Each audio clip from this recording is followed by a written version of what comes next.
Bendiciones para ustedes que están allí en el internet.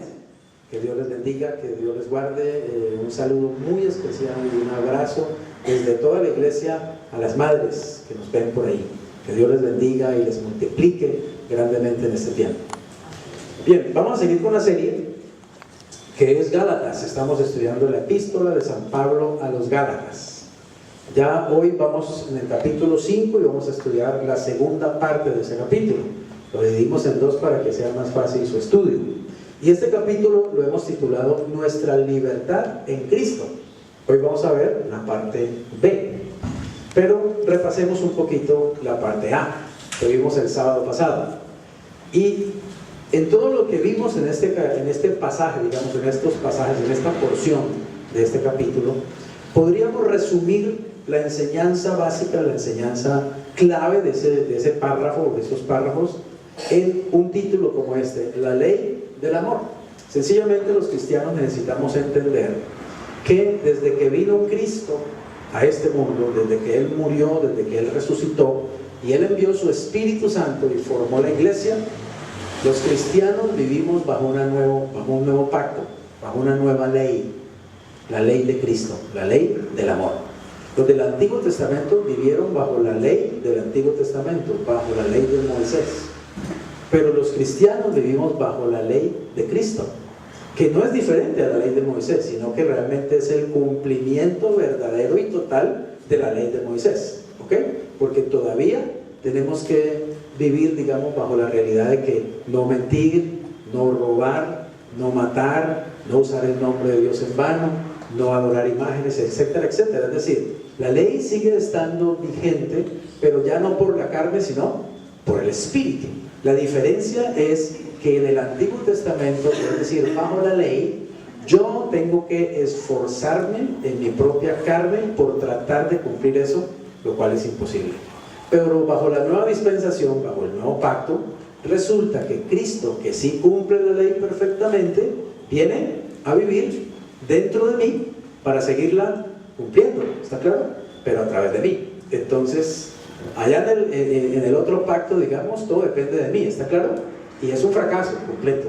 Pero en el nuevo pacto, todo depende de Cristo. Y eso es lo que tenemos que entender, ¿ok? Que ser cristiano significa sencillamente el hecho de confiar en Cristo, que está vivo y que vive dentro de mí, para que Él lo haga todo a través de mí. Es por fe. Por fe es que vamos a alcanzar todas las bendiciones en Cristo Jesús. Recuerden precisamente Gálatas 2:20, que ya lo vimos tiempo atrás. Crucificado estoy juntamente con Cristo, y ya no vivo yo, mas vive Cristo en mí. Ese es el secreto de la vida cristiana, entender en el Espíritu esa verdad.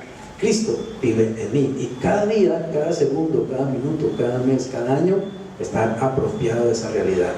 Ya no soy yo, es Cristo en mí. Eso es la gracia, eso es el nuevo pacto, esa es la nueva dispensación, y ahí es ahí donde está el poder realmente de la vida cristiana. La ley del amor entonces consiste en esto, en los versículos 13 y 14 del capítulo 5 de Gálatas. Dice así: porque ustedes, hermanos, a libertad fueron llamados, solamente que no usen la libertad como ocasión para la carne.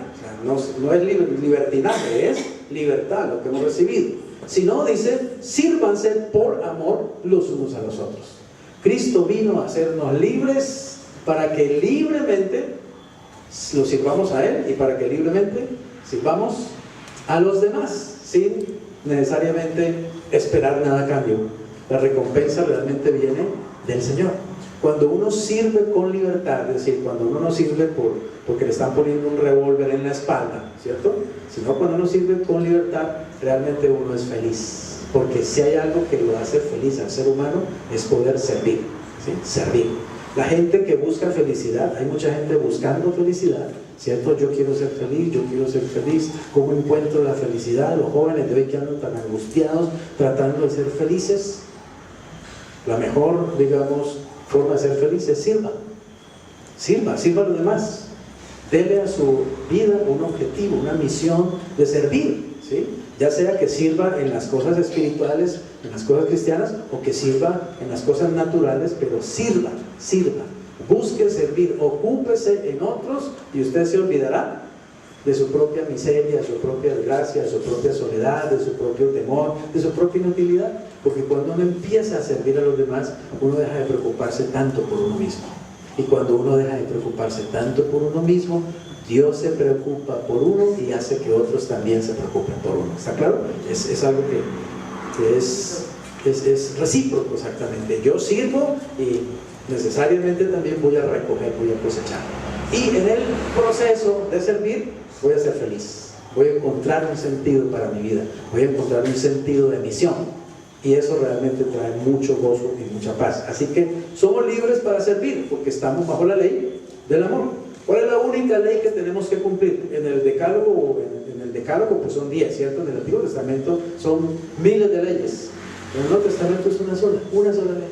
Amar es toda la ley que tenemos que cumplir. Amén. Si amamos, estamos cumpliendo toda la ley. Estamos bajo la ley de Cristo. Esa es la libertad que tenemos ahora. Porque toda la ley, oigan esto, toda la ley en esta sola palabra se cumple. ¿Amarás a quién?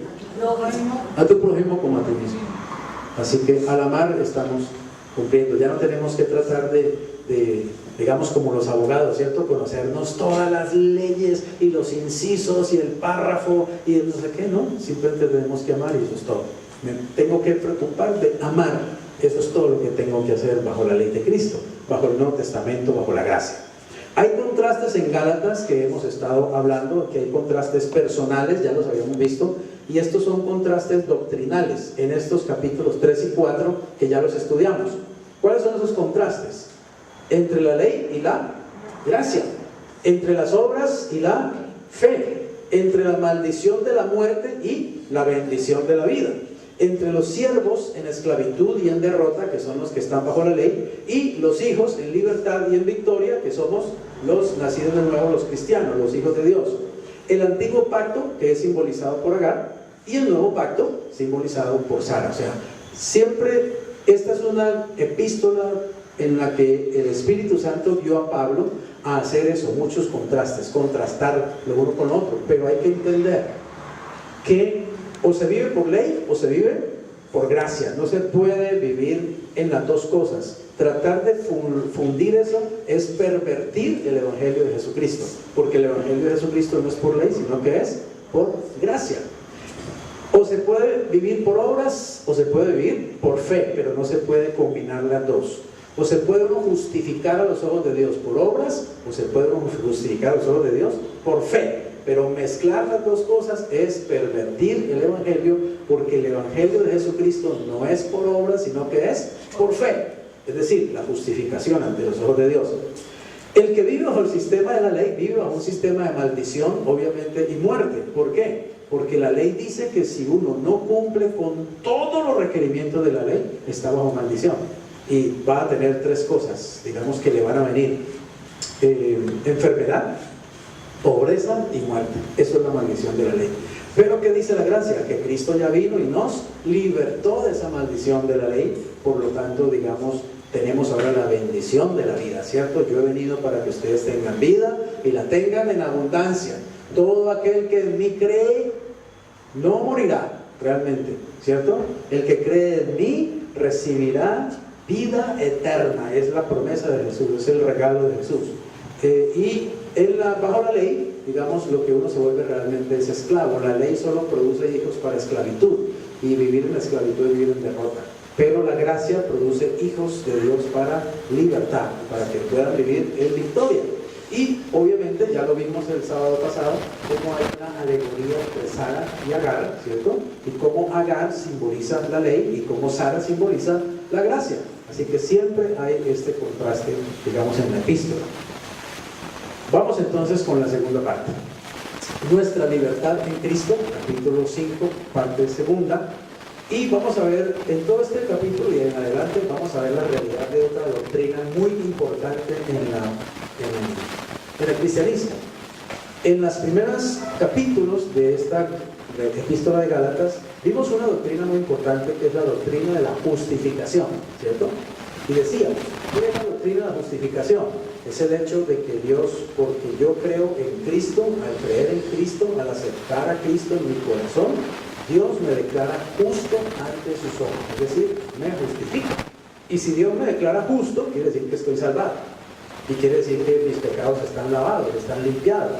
Quiere decir que estoy reconciliado con Dios. Quiere decir que recibo vida eterna.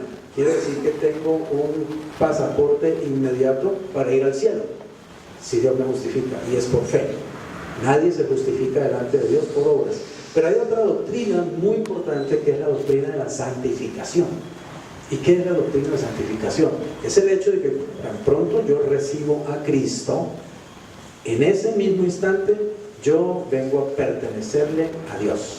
Es decir, soy santo. Todo lo que le pertenece a Dios, sea hombres, animales, o sillas, o bombillos, o lo que sea, es santo. ¿Está claro? Lo que es para el servicio de Dios, lo que es para Dios. Cuando uno recibe a Cristo, inmediatamente le es colocado un sello. Según Efesios capítulo 1, dice que recibimos un sello divino, es el sello del Espíritu. El Espíritu que está en nosotros es un sello, y es un sello que está diciendo: esta persona me pertenece. ¿Claro? Dice Dios, esta persona es mía. En las Escrituras dice que conoce Dios a los que son suyos. Y el Señor Jesucristo dijo: mis ovejas conocen mi voz y me siguen, ¿cierto? Y no perecerán jamás, y yo les doy vida eterna, y nadie me las arrebatará de la mano de mi Padre, porque mi Padre, que es mayor que todos, me las dio a mí. Y Jesús dice en Juan capítulo 6, si usted lo lee completo, es un capítulo poderosísimo. Jesús dice lo que el Padre me ha dado, yo no lo pierdo. ¿Claro? O sea, una vez que tú llegas a las manos de Jesús, nunca más saldrás de las manos de Jesús. ¿Está claro? Jamás saldrás de las manos de Jesús. Nunca dejarás de ser de Jesús. Tú eres de Él. Tú le perteneces ahora a Él.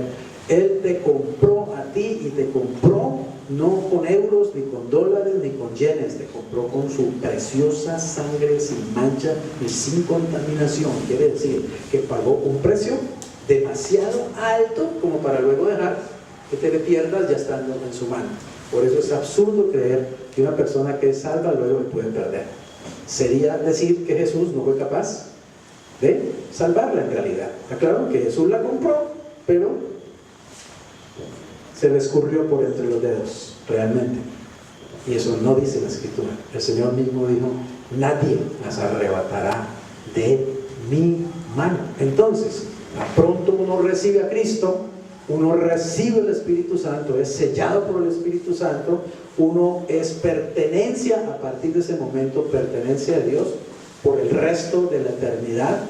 Pero el Espíritu Santo además va a comenzar a hacer dentro de mí una obra de santificación, es decir, una obra de irme apartando del pecado. ¿Está claro? Ir haciendo de mí ese santo que ya Dios dice que yo soy. Ir haciendo de mí una persona más pura, una persona más limpia, una persona más amorosa, una persona más paciente, una persona con un pensamiento más limpio, una persona más mansa. ¿Estamos entendiendo eso? ¿Quién hace esa obra? Es el Espíritu Santo el que la hace. El cristiano no la puede hacer. Uno puede decir: bueno, este año 2017 yo me propongo a ser una persona más paciente. ¿Sí? Me propongo hacerlo. No habrá llegado el 1 de enero y ya peleó con todo el mundo. Porque la carne no puede lograr por sí mismo lo que ella no puede producir. ¿Está claro? Pero si yo le digo: Señor, este año voy a pedirte que tú trabajes en mi vida para que el Espíritu Santo me haga una persona más paciente, y yo voy a confiar en ti, y voy a confiar en el Espíritu Santo, y voy a creer que eso va a ser así, lo voy a ir viendo. El Espíritu Santo comienza a obrar dentro de mí y comienza a hacer que eso realmente sea posible. Y cuando yo menos me doy cuenta, estoy empezando a darme cuenta y a encontrarme con experiencias en las que en realidad me doy cuenta que me sale una paciencia que yo antes no tenía. ¿Está claro? ¿De dónde está Él? ¿De dónde salió esto? Esto no es mío, esto es del Espíritu. Ahí es donde uno le da la gloria a Dios, porque la gloria es para el Señor. Entonces la santificación es algo vital, es muy importante. porque es la obra que hace el Espíritu Santo dentro de mí para llevarme a ser la persona que Dios quiere que yo sea. Y la Biblia dice que el Espíritu Santo nos anhela celosamente, es decir, nos cela. El Espíritu Santo nos cela. Cuando el Espíritu Santo ve que el diablo está tratando de atraernos, el Espíritu Santo está ahí, está claro, está listo, está en la jugada. Cuando el Espíritu Santo ve que el mundo nos está trayendo, el Espíritu Santo va a empezar a guerrear dentro de nosotros para jalarnos hacia Dios. Es más, Él va apartando nuestros pensamientos hacia Dios, inclusive nuestras emociones las va apartando hacia Dios, de tal punto, de tal manera que en la medida que vamos madurando, vamos cambiando, aún nuestras emociones van respondiendo más al Señor y a sus cosas, y ya no al pecado al que antes respondíamos. Esa es la obra del Espíritu Santo, es la santificación. Es muy importante. Sinceramente, oigan bien, sin el Espíritu Santo no hay santos. ¿Entienden lo que quiero decir? Nadie se hace santo por sí mismo, ni porque lo anden canonizando por ahí la religión, ni nada de eso, sino es el Espíritu Santo el que produce santos realmente, el que hace santos, es una fábrica de hacer santos, el Espíritu Santo. Pero obviamente el Espíritu Santo va a trabajar mejor, ¿cierto? Y con mejores resultados en aquellos que se dejen moldear por el Espíritu Santo. Si el cristiano se revela, si el cristiano resiste al Espíritu Santo, si el cristiano apaga al Espíritu Santo, si el cristiano ignora al Espíritu Santo, pues la obra de la santificación va a ser muy pequeñita. Cuando llegue al cielo, ese cristiano tiene una obra de santificación en su vida así. Y de acuerdo a eso, oiga bien, es que le van a pagar en el cielo las recompensas. ¿Está claro? Quiero decirle lo siguiente, mire. Cuando uno recibe a Cristo, ¿cierto? Yo recibo a Cristo en mi corazón, acepto a Jesús, me he arrepentido, reconozco que soy un pecador, reconozco que necesito desesperadamente que Cristo me salve, lo he aceptado en mi corazón, Él entró en mi vida por el Espíritu Santo, ¿ya? Me dio vida nueva en ese instante, o sea, me hizo nacer de nuevo, nazco del Espíritu. En ese momento, digamos, ya soy habitado por el Espíritu Santo. En ese momento yo soy un hombre, oiga bien, que está en el Espíritu, ¿está claro? Antes estaba solo en la carne, identificado con Adán. Ahora estoy identificado con Cristo y ahora soy un hombre nuevo, porque soy un hombre en el Espíritu. ¿Y por qué soy un hombre en el Espíritu? Porque nací de nuevo, porque recibí al Espíritu Santo. El Espíritu Santo está dentro de mí. Pero eso no es todo. Una vez que he nacido de nuevo, una vez que soy un hombre que está en el Espíritu, debo ser una persona que comience a andar en el Espíritu. Andar en el Espíritu. Eso quiere decir comenzar a crecer, comenzar a madurar espiritualmente. Muchos cristianos se pueden quedar con el nacimiento espiritual, ¿está claro? Se quedan ahí, son niños espirituales y se quedan toda la vida niños, porque no aprenden a andar en el Espíritu, no aprenden a andar. Cuando yo recibo a Cristo, recibo el Espíritu Santo. Soy sellado por el Espíritu Santo y soy habitado por el Espíritu Santo, pero necesito ser lleno del Espíritu Santo. ¿Amén? Lleno del Espíritu Santo. Cuando soy lleno del Espíritu, yo puedo comenzar a andar en el Espíritu. Y oiga bien, en la medida en que yo comienzo a andar en el Espíritu me comienza a guiar. Si yo no ando en el Espíritu no me puede guiar. Es como un carro. Un carro está parado, tiene motor, tiene gasolina, pero si usted no lo prende y no lo pone en movimiento, usted no lo puede llevar a ninguna parte. ¿Entienden eso? Entonces el proceso es: recibo a Cristo, soy sellado por el Espíritu, soy habitado por el Espíritu, ahora tengo vida en el Espíritu, estoy en el Espíritu, pero necesito que el Espíritu me llene para comenzar a andar. Y cuando comienzo a andar, comienzo a ser guiado por el Espíritu Santo. De eso es que trata, digamos, este pasaje. Vamos a mirar. Dice, el andar en el Espíritu, versículos 16, 18. Digo pues, anden, ¿en quién? En el Espíritu, y no satisfagan los deseos de la carne. Quiero decirte una cosa: Cuando uno anda en el Espíritu, uno no satisface los deseos de la carne. Es decir, no se puede andar en el Espíritu y a la vez estar satisfaciendo los deseos de la carne. ¿Está claro? Y lo contrario, no se puede estar satisfaciendo los deseos de la carne y andar en el Espíritu. O ando en el Espíritu y no satisfago los deseos de la carne, o satisfago los deseos de la carne y no ando en el Espíritu. Nadie puede decir, nadie que esté pecando puede decir, estoy andando en el Espíritu. No, no estás andando en el Espíritu, estás andando en la carne. Entonces noten que el cristiano, ¿cierto? El cristiano puede, ahora que nació de nuevo, ¿sí? Y el cristiano puede seguir, si quiere, si eligen, puede seguir andando en la carne, tranquilamente, pecando. O puede andar en el Espíritu, si también elige andar en el Espíritu. Eso se llama libertad. Ahora puedo elegir andar en la carne o puedo elegir andar en el Espíritu. Pero un cristiano inteligente, ¿qué irá a elegir? Andar en el Espíritu, ¿cierto? Eso es lo que yo llamo cristianismo inteligente. Tomar las decisiones buenas, las que son convenientes. Pues yo decido andar en el Espíritu. ¿Para qué andar en la carne si en eso fue que yo anduve antes de Cristo todo el resto de mi vida? Lo chévere es que ahora estoy en Cristo y puedo andar en el Espíritu. Y mi vida es distinta, mi vida es diferente. Y entonces mi vida puede impactar a otras personas. Entonces mi vida puede dejar una huella en otras personas. Entonces mi vida puede inspirar a otras personas. Entonces mi vida puede ser útil para que el Señor la use, solo cuando decido andar en el Espíritu. Pero eso es libertad. Tenemos la libertad de elegir ahora, ¿cierto? Cómo vivir de acuerdo a pues la libertad que el Señor nos ha dado. Entonces dice, no satisfagan los deseos de la carne. Ahora, ¿qué es la carne? Ya lo hemos dicho, pero la carne es nuestra naturaleza adámica, nuestra naturaleza pecaminosa. La carne es la naturaleza humana unida al pecado.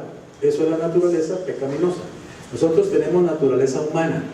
Por ejemplo, Adán fue creado en el paraíso, ¿cierto? Con naturaleza humana. Pero Adán no tenía pecado en él, ¿está claro? Cuando fue creado. Entonces Adán solo tenía naturaleza humana. Pero cuando Adán desobedeció, el pecado entró en él.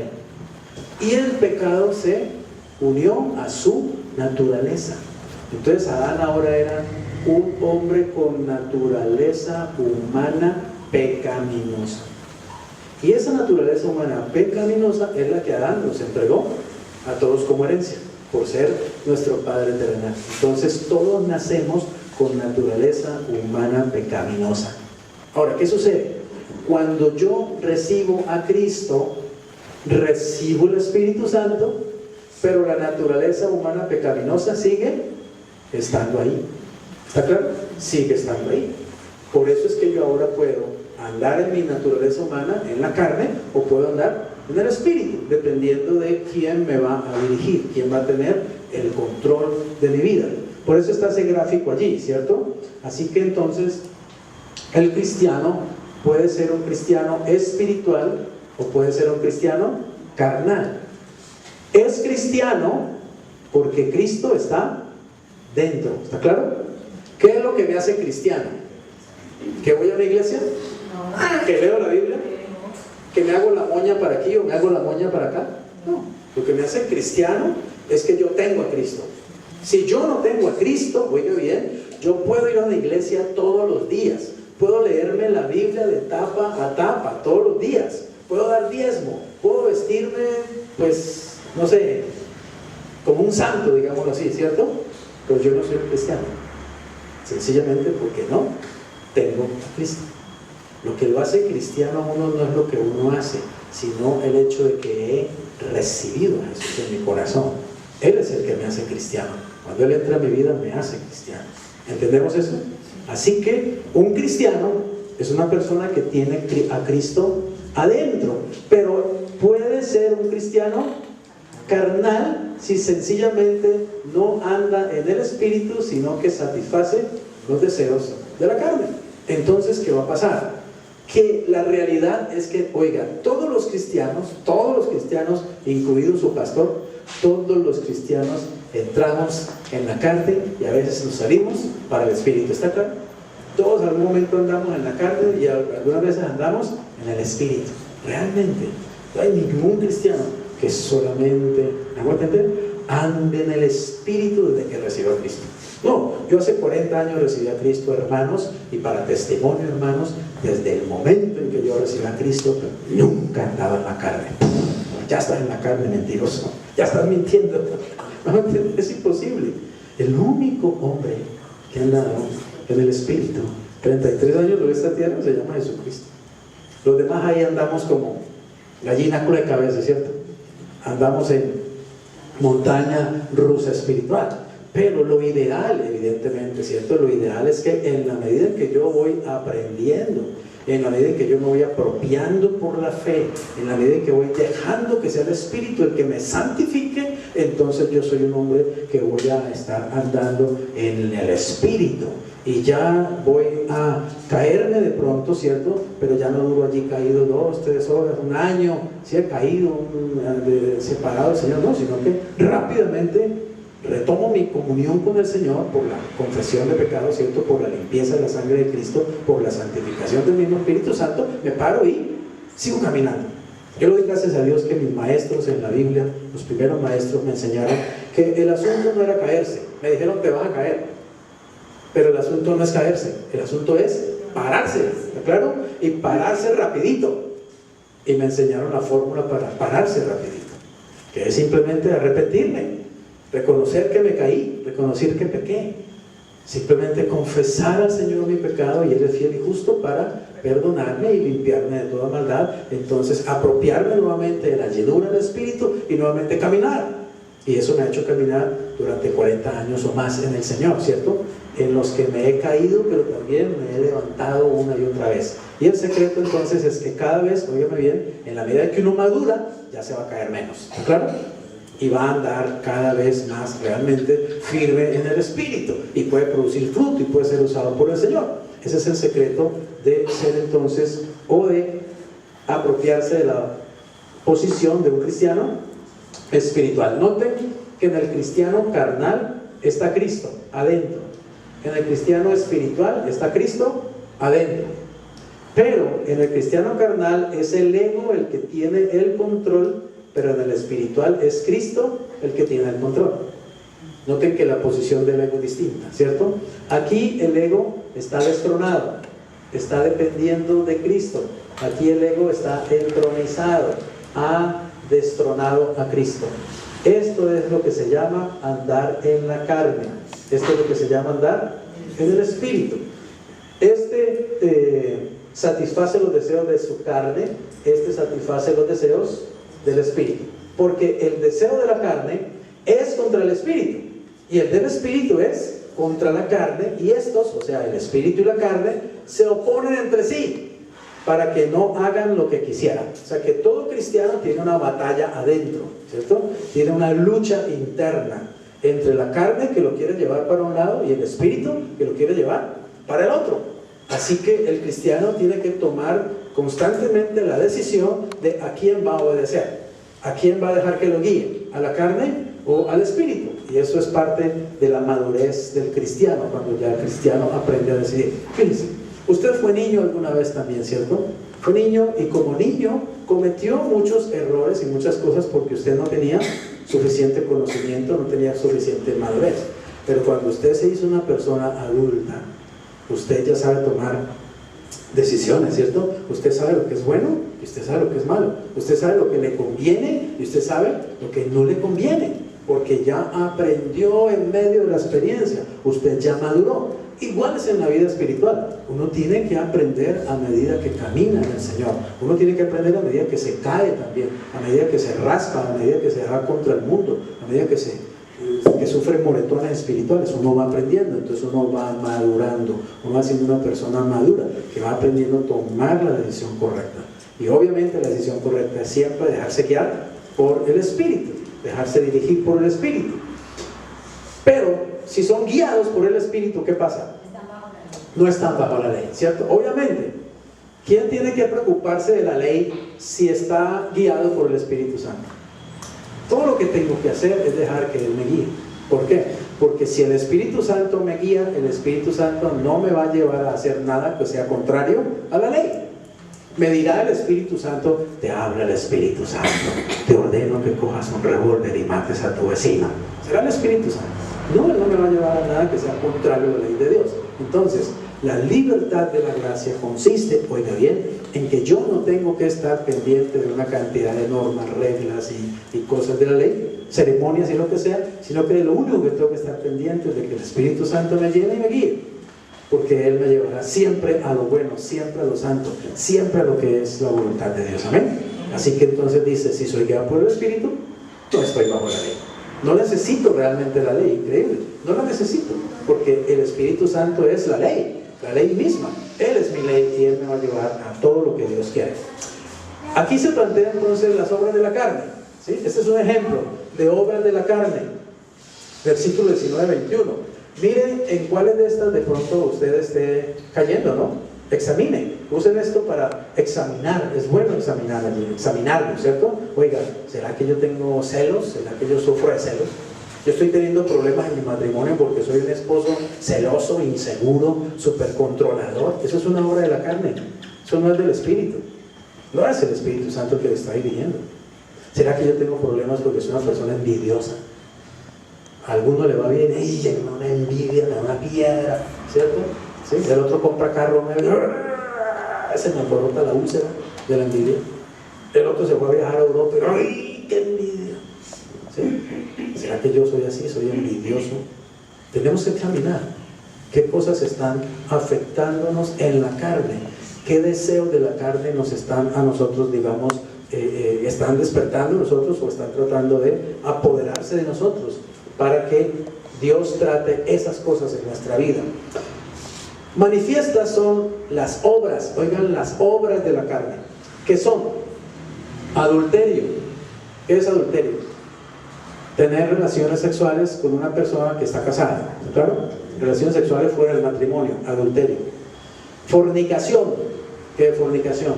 Tener relaciones sexuales entre personas solteras. Hoy, por ejemplo, que es tan común, ¿cierto? ¿Quieres ser mi novia? Sí, quiero ser tu novio. Ya somos novios. Ya podemos irnos al Rey de Corazones mañana. Somos novios. Hoy, ser novio quiere decir es un pase para fornicar, un pase para tener relaciones sexuales fuera del matrimonio. Realmente es increíble cómo esta sociedad está podrida de adulterio, está podrida de fornicación. Es increíble. Hoy ya los padres de familia, tienen que tragarse el sapo de que la niña trae el novio a visitarla y se meten al cuarto a fornicar. ¿Qué están haciendo los niños en el cuarto? Fornicando. Tan lindos, porque hemos perdido noción de qué son los valores, de qué son las cosas, hemos perdido temor de Dios. No nos importa para un pepino la palabra de Dios, pero ¿sabe qué? Dios lo sigue llamando pecado, Dios lo sigue llamando adulterio, Dios lo sigue llamando fornicación, y de eso hay consecuencias respecto a Dios. ¿De acuerdo? Por más que nosotros creamos que no, es que eso ya es moderno, eso es la vida moderna, ya nadie cree en esas cosas de llegar virgen al matrimonio, qué bobada tan grande, ya nadie cree en esas cosas de serle fiel a una sola mujer toda la vida, qué cosa tan harta, qué pereza, hay que ponerle picante al asunto, hay que tener aventuras sexuales. Ese es el pensamiento de la gente, y a eso le llaman pensar liberadamente. Pobres personas están pensando esclavamente, son esclavos de las pasiones, son esclavos de los deseos sexuales, realmente no son ningunas personas libres. Oiga lo que dice: adulterio, fornicación, inmundicia.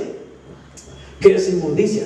Inmundicia ya es cualquier tipo de relación sexual que se sale, ¿cierto?, de lo normal que es un hombre y una mujer. Entonces, tener sexo con animales, bestialismo. Tener sexo con bebés, ¿cierto? Ese es un, ¿cómo se llama? Es un pedófilo. Tener sexo a través de internet, viendo allá a una mujer desnuda en la pantalla y yo desnudo acá y tenemos sexo virtual, ¿sí? Tener sexo con muertos, con cadáveres. Tener sexo con ancianos. Hay personas que les gusta violar ancianas de 70, 80 años. Somos degenerados. Eso se llama inmundicia. ¿Está claro? tener sexo con las hijas, con las propias hijas, ¿cierto? Con los propios hijos. Tener sexo en grupos, orgías. Aquí en Cali hay sitios donde va la pareja a un lugar y van a ese lugar y hay otra pareja que va a lo mismo. Entonces se conocen, mucho gusto, y se cambian. La esposa se va con el otro hombre y este se va con la esposa del otro. Tienen sexo y luego vuelven a sus casas tranquilamente. Y puede ser el respetable doctor, cirujano, de no sé qué vaina, es una inmundicia. Eso es inmundicia realmente. Y ahora en Colombia, ustedes vieron, ¿cierto? Acaban de aprobar, nuestro tremendo Congreso y aún nuestro flamante presidente acaba de aprobar que sí, que miembros del mismo sexo pueden adoptar hijos, ¿sí? Entonces ahora va a haber niños en la cama de los hombres, ¿sí? Niños, digamos, que se les da en adopción y van a estar en medio de la cama de los hombres, o niñas que van a estar en medio de la cama de las mujeres. ¿Por qué? Porque somos modernos, estamos progresando, estamos evolucionando, estamos involucionando, vamos para atrás realmente, vamos para la podredumbre total y el degenero total por el desconocimiento del Señor, realmente, ¿cierto? Y el nuevo modelo de familia, ¿sí? Los nuevos modelos de familia. ¿Sabe cómo le llama Dios al nuevo modelo de familia? Inmundicia, así le llama. Y que se enoje toda la comunidad esa de LGBT, así le llama el Señor. Inmundicia le llama el Señor. Y yo prefiero llamarle como el Señor le llama. Ahora, lascivia. ¿Qué es lascivia? Pues un deseo sexual desordenado. Lascivias son esas personas que te miran y te desvisten inmediatamente, ¿cierto? Lascivias son las personas que todo el tiempo están pensando en sexo, son lascivos, son lujuriosos. Idolatría, pues adorar imágenes, personas, lo que sea, aparte de adorar al único que se debe adorar, que es Dios. Hechicerías, todo lo que tiene que ver con el ocultismo, la brujería, la adivinación, la cartomancia, la astrología, el ir a hacerse riegos, el poner la herradura, el poner la marca de sábila, el andar con el talismán en la billetera. Toda esa inmundicia es idolatría, es ocultismo, la nueva era, etcétera, etcétera. Estamos llenos y plagados también de eso. Evidentemente, mire, donde falta Dios, hay algo más que lo va a llenar, ese espacio. Y lo que va a llenar ese espacio es oscuridad, de cualquier tipo. Enemistades, pleitos, celos, iras, contiendas, peleas, disensiones, divisiones y herejías. Por ejemplo, disensiones, el divorcio. Una plaga que también tenemos hoy en nuestra sociedad, el divorcio. Eso es disensiones. Dos que se dividen realmente, ¿sí? No, incompatibilidad de caracteres. No, es que se nos rompió el amor de tanto usarlo, ¿sí? Pendejadas, perdónenme que le estoy diciendo así de esta manera, idioteces. No son más que excusas para el pecado. Y eso es lo que estamos haciendo en esta hermosa sociedad. Pero la pregunta es, ¿qué estoy haciendo yo de eso? Realmente examinemos. ¿Qué obra de la carne hay en mí en estas cosas? Y hay muchas más. Esto es solamente un ejemplo muy pequeño que pone el apóstol Pablo. Herejías, o sea, distorsiones de la doctrina sana en el cristianismo. Envidias, usted sabe lo que es la envidia. Homicidios, muertes. ¿Hay homicidios en Colombia? ¿Estamos plagados de homicidios en Cali? Ya la vida no vale nada. Usted sabe que la vida no vale nada. Ya te quitan la vida por quitarte un pinche celular, te quitan la vida. Por quitarte un par de tenis te quitan la vida. Homicidio, borracheras, orgías, es sexo entre muchas personas. Los famosos tríos, ¿no? La gente hay unos que hasta dicen con mucho orgullo, ¿no? Yo soy tan libre de mente, yo soy tan liberado que mi esposa y yo hacemos tríos y eso lo hacemos para realmente mejorar nuestra vida sexual. Para mejorar nuestra vida sexual. Si supieran la inmundicia que se está echando encima, todo el mugre y la basura que está adquiriendo una pareja cuando hace un trío, por ejemplo, realmente hay demonios en medio de eso, créanme. Pero bueno, así estamos, ya no nos importa nada. Y cosas semejantes a estas, dice, acerca de las cuales ¿qué? Los amonesto, como ya se los he dicho antes, que los que, oigan esto, los que practican tales cosas no heredarán el reino de Dios. No heredarán el reino de Dios. los adúlteros, los afeminados, los homosexuales, los hechiceros, los mentirosos, los celosos, etcétera, etcétera, etcétera. Sencillamente nadie que practique el pecado. Pero quiero llamarle la atención a esto, porque la pregunta es, ¿y será que los cristianos no también caen en celos, en envidias, también en adulterio y también en fornicación? Hay hasta pastores cayendo en adulterio, ¿o no?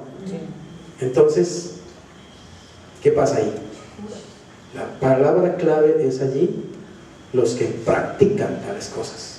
Muchos que hablan de la pérdida de la salvación pueden prenderse de este pasaje, ¿está claro? Y decir, mire, ahí Pablo está diciendo que los cristianos que caen en esos pecados no heredarán el reino de Dios. Note una cosa es heredar el reino y otra cosa es entrar en el reino. El Señor habló en Juan capítulo 3 con Nicodemo acerca de nacer de nuevo, ¿se acuerdan? Y cuando el Señor habló con Nicodemo, le habló de dos palabras. Le dijo, nadie puede ver el reino si no nace de nuevo, y nadie puede entrar en el reino si no nace del agua y del Espíritu. Ver el reino es comenzar a entender la palabra de Dios, ¿está claro? Empezar a entender. Para uno nacer de nuevo, uno primero tiene que recibir palabra de Dios. Es la palabra la que empieza a hacerte abrir los ojos, es la que empieza, digamos, a inquietarte, es la que empieza a darte cierta luz para que tú tomes la decisión de entrar en el reino. Ver el reino es comenzar a comprender cosas del reino, pero entrar en el reino es estar adentro. Óigame bien, solo cuando uno entra en el reino, uno hereda el reino. ¿Me estoy haciendo entender? Solo cuando estás adentro has heredado el reino. Por eso dice, los que practican tales cosas no heredarán el reino. ¿Por qué? Porque no entran, no pueden entrar. Si no pueden entrar es porque están adentro o están afuera del reino. Están afuera. Si están afuera es porque no son cristianos. ¿Está claro? No son cristianos, son hombres naturales. Son personas que podrían entrar al reino, pero no entran. ¿Por qué? Porque prefieren seguir practicando estas cosas. El Señor lo dijo de esta manera: amaron más su pecado y amaron más las tinieblas que la luz. Vine yo, que soy la luz, que vine a salvarlos, pero los hombres prefirieron las tinieblas, o sea, prefirieron su pecado. Cuando dice los que practican tales cosas, se está refiriendo a hombres naturales que tienen como, digamos, como normal hacer esas cosas. ¿Está claro? El cristiano puede caer en adulterio, el cristiano puede caer en fornicación, el cristiano puede caer en hechicería inclusive, pero el cristiano no se queda allí practicando. ¿Está claro? ¿Por qué? Porque el Espíritu Santo de alguna manera lo va a sacar de ahí, le va a traer convicción de pecado, arrepentimiento, y ese cristiano va a salir del error. ¿Estamos claros? En cambio, el hombre natural está en su pecado y está en lo suyo, está feliz. La gente que está en el adulterio está feliz, está en su salsa, ¿sí? El otro, el homosexual, no, se siente realizado y bendecido, porque ya me definí sexualmente, soy homosexual y soy feliz con mi pareja humana, hombre o mujer, y está feliz en su pecado y está contentísimo. Y como esta sociedad lo está apoyando y aplaudiendo todo el día, ¿cierto? Estás haciendo muy bien, sigue haciéndolo, pues más tranquilo se va a sentir, más feliz se va a sentir. Y como las leyes también lo están apoyando, pues esa persona va a decir, no, maravilloso, estoy muy bien, estoy tranquilo. Estás bien fregado. Estás en un grave peligro, realmente. Pero bueno, cada uno decide realmente cómo quiere hacer su vida, ¿cierto? Así que quiero que entiendan esto, ¿no? Que allí no está hablando de cristianos, sino que está hablando de no cristianos, que no heredarán el reino de Dios y que practican estas cosas. Pero Pablo está usando eso como para decirle al cristiano: mire, la gente del mundo es la que practica adulterio, no usted, no lo haga usted, ¿está claro? La gente del mundo es la que practica la envidia, no lo haga usted. La gente del mundo es la que practica los celos, usted no lo haga, porque usted es otra cosa. Usted es un hijo de Dios, usted es un hombre o una mujer en el Espíritu. Ande en el Espíritu, viva de acuerdo a la dignidad que Dios le ha dado. Si yo soy un hijo de Dios, ¿cómo debo vivir? Como hijo de Dios, ¿cierto? Y un hijo de Dios deberá vivir en el adulterio. Un hijo de Dios deberá vivir en el homicidio. Un hijo de Dios deberá vivir en el chisme, en la envidia, en los celos, etc. No. Así que unas son las obras de la carne. Y ahora mire este contraste, ya vamos terminando. El fruto del Espíritu. Note que dice las obras de la carne. ¿Por qué obras? Porque la carne siempre está ligada a las obras, ¿cierto? Al hacer, al hacer. La carne siempre está haciendo obras, malas o buenas. Pero el Espíritu, oiga bien, el Espíritu produce fruto, fruto. Noten que dice el fruto de quién, del cristiano, el fruto de Ángela, de Marta, de Freddy, no, el fruto del Espíritu. Quiere decir que es algo que solo el Espíritu Santo puede producir dentro de mí. ¿Está claro? Si yo no tengo el Espíritu Santo, ese fruto nunca va a aparecer en mí, por más que yo me ponga verde o rojo de hacer fuerza, de esforzarme en la carne. Pero si el Espíritu Santo está en mí, el Espíritu Santo va a trabajar para que a través de mi vida se manifieste ese fruto. ¿Ok? Ahora, noten que este fruto, no dice los frutos. Yo no sé por qué encuentro hasta en publicaciones cristianas que los frutos del Espíritu. Nunca la Biblia dijo frutos del Espíritu. Dice el fruto, es uno solo, es un solo fruto, ¿está claro? Es un solo fruto que contiene amor, gozo, paz, paciencia, benignidad, bondad, fe, mansedumbre y templanza. Yo lo ilustro con una mandarina, ¿sí? ¿La mandarina es una o son 20? Es una, pero ¿cuántos cascos tiene una mandarina? Casquitos. Tiene muchos. Entonces, imagínense así. Es un solo fruto, pero que produce amor, gozo, paz, paciencia, benignidad, bondad. Es como si fuera un diamante, claro, de muchas caras. Ese diamante gira y es amor. Gira acá y es gozo. Gira acá y es paz. ¿Está claro? Ese diamante es Cristo que está en mí, es el Espíritu Santo. Él es el que produce eso.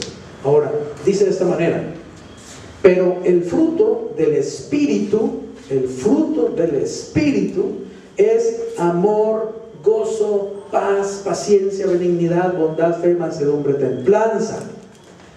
Noten que son 9, ¿cierto? Son 9 características, son 9 virtudes, 9 gracias. Y son 9 características que exhibió el Señor Jesucristo en su carácter. Jesús estaba lleno de amor, gozo, paz, paciencia, benignidad, bondad, fe, mansedumbre y templanza. ¿De acuerdo? Jesús siempre estuvo lleno de eso. Ese es el carácter básico del Señor Jesucristo. Quiere decir que cuando el Espíritu está en mi vida, lo que el Espíritu Santo quiere es producir a través de mí ese mismo carácter de Jesús. ¿Amén? Y si es el carácter de Jesús, necesariamente se va a manifestar amor, gozo, paz, paciencia, etc. ¿Se imaginan lo que sería un matrimonio donde el esposo está manifestando el carácter de Jesús, donde la esposa manifiesta el carácter de Jesús? ¿Cómo será ese matrimonio? Un pedazo de cielo en la tierra, ¿cierto? ¿Cómo será una familia donde el esposo manifiesta el fruto, la mujer manifiesta el fruto y los hijos manifiestan el fruto del Espíritu? Es un paraíso ese hogar. Allá quiere el Espíritu Santo llevar a la familia cristiana y quiere llevar a los miembros de esa familia. Pero el mundo, ¿a dónde los quiere llevar? Al desorden, al degenero, al nuevo modelo de familia, ¿sí? Tremendo modelo. Si el que tenemos no sirve casi, ¿cierto? Y anda en crisis, ¿cómo era el otro? Va a ser peor. Pero esa es la estupidez del ser humano y la necedad y la rebeldía realmente del ser humano contra Dios. Ahora miren esto: el amor, el gozo y la paz. El amor, el gozo y la paz los podemos dividir así como para entenderlo mejor. El amor, el gozo y la paz son básicamente las características internas, ¿sí? Las internas, las del carácter interno. Pero la paciencia, la benignidad y la bondad ya son características que tienen que ver más con la relación con mi prójimo, con los demás. Y los últimos 3, o sea, la benignidad, la bondad y la fe, tienen que ver más con mi relación con Dios. ¿Está claro? Entonces los primeros 3 más respecto del carácter interno, los siguientes 3 la relación con los demás, y los últimos 3 mi relación con Dios. Así los podemos también clasificar o entender. Lo más importante aquí para finalizar con este pasaje es: contra tales cosas ¿qué? No hay ley. Porque obviamente, mire, si usted es una persona que obra en el amor continuamente, ¿habrá alguna ley que castigue eso? ¿Habrá alguna ley que castigue el gozo? ¿Habrá alguna ley que castigue la paz, la paciencia, la bondad? Nada. Entonces, cuando uno anda lleno de Cristo, o sea, produciendo o manifestando el fruto del Espíritu, no tiene que preocuparse de la ley, porque la ley no te puede acusar de nada. Es como cuando uno dice, ¿cierto? El que nada debe, nada teme, ¿cierto? Usted sale a la calle y le aseguro que usted ve unos policías y usted no se asusta. Usted no se tiene que esconder, usted no ve nada. No le teme a la ley. El que anda en el Espíritu no tiene que temer a la ley de Moisés. Simplemente anda en la gracia, anda en la libertad. Amén. Anda lleno del carácter de Cristo. ¿Amén? Amén. Muy bien. Último versículo, 25-26. Ya esta es la manifestación externa de la nueva vida que tenemos en Cristo. Pero dice Pablo, los que son de Cristo, ¿cuántos son de Cristo aquí? A ver, ¿cuántos saben que son de Cristo? Los que son de Cristo, ¿cierto? ¿Qué hacen? Han crucificado la carne con sus pasiones y deseos. Cuando yo estoy en Cristo, dice Romanos 6, que yo estoy muerto y sepultado y crucificado con Cristo. Es decir, estoy identificado con el Señor en su muerte, en su sepultura y, digamos, en su crucifixión. O sea que yo estoy muerto. Crucificado estoy juntamente con Cristo y ya no vivo yo. ¿Por qué? Porque estoy muerto. Si yo estoy crucificado, estoy muerto. Si estoy sepultado, estoy recontra muerto. Entonces el cristiano tiene que, oiga esto, y eso es por fe. Y es ahí donde fallamos la mayoría, porque no nos lo apropiamos por fe. Creemos, óigame bien, que yo tengo que morir al pecado. Yo no tengo que morir al pecado, yo ya estoy muerto al pecado. Yo lo que tengo es que creer que ya estoy muerto. ¿Me estoy haciendo entender? Porque Dios llama lo que no es como lo que es. Él dice que ya yo estoy muerto, que ya Él me crucificó con Cristo, me mató y me sepultó. Respecto al pecado, lo que yo tengo es que apropiarme todos los días por fe que yo estoy muerto al pecado. Entonces, por ejemplo, si yo estoy teniendo problemas con la ira, supóngase, yo soy un cristiano que me airo fácilmente, se me sale la piedra y en la casa, porque aquí nos vemos todo bonito, ¿cierto? Todo lindo, aquí no matamos una mosca, pero en la casa, entonces, ¿cierto? Allá sí, mejor dicho, salen las palabrotas y salen las maldiciones, y allá sale el maltrato a la mujer, o el maltrato a los hijos, o el esposo, lo que sea. Se nos sale la ¿qué? La NP, la naturaleza pecaminosa, ¿cierto? Y allá sí le damos rienda suelta porque a mí qué me importa, ¿no? Como no está el pastor ahí mirándome, no están los hermanos en Cristo para juzgarme, pues aquí simplemente me deschavete, pero te olvidas que está Dios mirándote y que está el Espíritu Santo dentro de ti. Entonces el cristiano es una persona que ya no vive ante los ojos de los demás para chicanear o religioso o legalista. Es una persona que está consciente de que Cristo está en él y uno vive es para Cristo y debo ser el mismo aquí y en cualquier parte, dejándome llevar por el Espíritu. Entonces noten, si yo por ejemplo tengo problemas con la ira, ¿qué debo hacer? El error que siempre cometemos es: ay Señor, perdóname Señor, me volví a enojar y otra vez dije palabrotas y otra vez insulté a fulano y otra vez no sé qué. Señor, no lo vuelvo a hacer.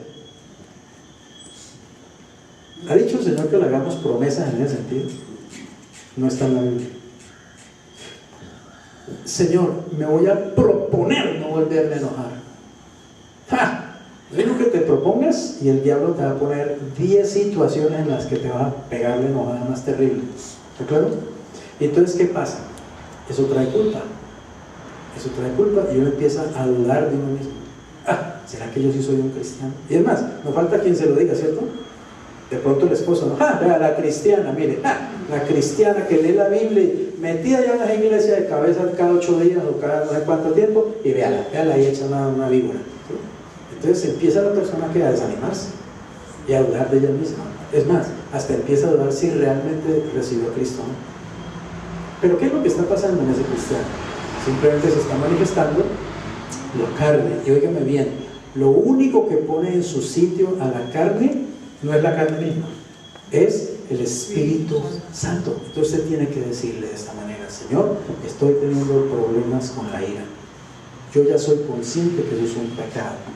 Soy consciente que es mi naturaleza pecaminosa. Y yo no puedo hacer nada contra eso. Yo no puedo hacerlo. Yo estoy imposibilitado para hacer algo respecto a eso. Por favor, Espíritu Santo, tú que estás en mí, te pido que te encargues de eso. Y créanme que el Espíritu Santo se encarga de eso. Y el Espíritu Santo comienza a trabajar dentro de usted y lo va, ¿qué? Lo va desarmando. Y cuando usted menos piensa, ¿sí? Viene una situación en la que usted, pues, mejor dicho, caminaría por las paredes y resulta que no, que ya no lo afecta. ¿Hago entender? Y resulta que usted ya no reacciona de esa manera. Y uno hasta se queda abismado, asombrado. Este no soy yo. Y el Señor dice, no, no eres tú, es el Espíritu Santo. ¿Entiendes? Soy yo. No eres tú, soy yo. El Señor va tomando el control. Creer. Y es por fe. Es por fe. No es por obra, no es por esfuerzo humano. No es por hacer promesas inútiles que no vamos a cumplir. Es por fe. Déjale el problema al Señor. Entrégaselo al Señor. Y el Señor toma control de esta debilidad en mi carácter. Y el Señor comienza a obrar por el Espíritu. Eso es lo que se llama la obra de la santificación. Y cuando usted menos piensa, hay santidad en su vida verdadera, no santurronería, ¿entiende? Ni religiosidad, ni que me hago el santo. No tengo que fingir. Hay verdadera santidad. Y créeme, cuando hay verdadera santidad producida por el Espíritu Santo, en tu vida hay libertad. Amén. Libertad. Porque ser santo es ser libre, realmente. Libre como nadie. La gente une a veces santidad con, ¿cierto? Ay, no, ser santo, entonces no puedo divertirme. No se ría porque usted es santo, no puede reír. No puedo disfrutar de la vida porque soy santo. No puedo comer esto que me gusta porque soy santo. La gente religiosamente, ignorantemente, cruza santidad con una vida de esclavitud. No hay vida más libre que la vida de santidad. Es la verdadera vida. ¿Fue Cristo un esclavo miserable o fue un hombre completamente libre? ¿Y por qué fue libre? Porque era libre del pecado. Él fue verdaderamente libre. Amén. Esa es la verdadera libertad, la libertad del pecado. Pero no es posible a menos que seamos llenos del Espíritu, andemos en el Espíritu. Entonces, conclusión. Si vivimos por el Espíritu, ¿qué debemos hacer? Andemos también por el Espíritu. Es decir, si ya recibimos el Espíritu, si ya nacimos de nuevo, si ya estamos en el Espíritu, pues andemos en el Espíritu. Amén. No nos hagamos vanagloriosos, irritándonos unos a otros, envidiándonos unos a otros. Es decir, no dejemos que la carne se manifieste en nuestras relaciones. ¿Sabe por qué los matrimonios cristianos fracasan? Porque los esposos dejan que sea la carne la que se manifieste en su relación y no el Espíritu. ¿Sabe por qué las familias cristianas se pueden destruir? Porque los miembros de la familia no dejan que sea el Espíritu Santo que se manifieste, sino que dejan que sea la carne la que se manifieste. Ahí está la derrota. Conclusión. Vivo en el Espíritu. Vamos a ponernos en pie y vamos a declarar esta conclusión entonces. En el nombre de Jesús. Vamos a decirlo, vamos a declararlo. Vamos a verbalizarlo y vamos a creerlo. ¿Amén? Esto es algo que usted debe creer. Y déjeme decirle, esto ya es verdad en usted. Si usted es un cristiano, si usted es una cristiana, esto ya es verdad en su vida. Pero usted tiene que creerlo, usted tiene que apropiárselo. Y una de las formas en que nos apropiamos de la verdad de Dios es cuando empezamos a verbalizarla, a declararla. Dígaselo a su propio espíritu, dígaselo a su corazón, dígaselo a su mente esta verdad, dígaselo a usted mismo, créaselo, realmente, vamos a decirlo. Vivo en el Espíritu, soy lleno del Espíritu, ando en el Espíritu, soy guiado por el Espíritu, manifiesto el fruto del Espíritu. Una vez más, vivo en el Espíritu, soy lleno del Espíritu, ando en el Espíritu, soy guiado por el Espíritu, manifiesto el fruto del Espíritu. Una última vez digámoslo. En el nombre de Jesús y por la fe, declaro que yo soy un cristiano, que vivo en el Espíritu, soy lleno del Espíritu, ando en el Espíritu, soy guiado por el Espíritu y manifiesto el fruto del Espíritu para la gloria de Dios. Amén.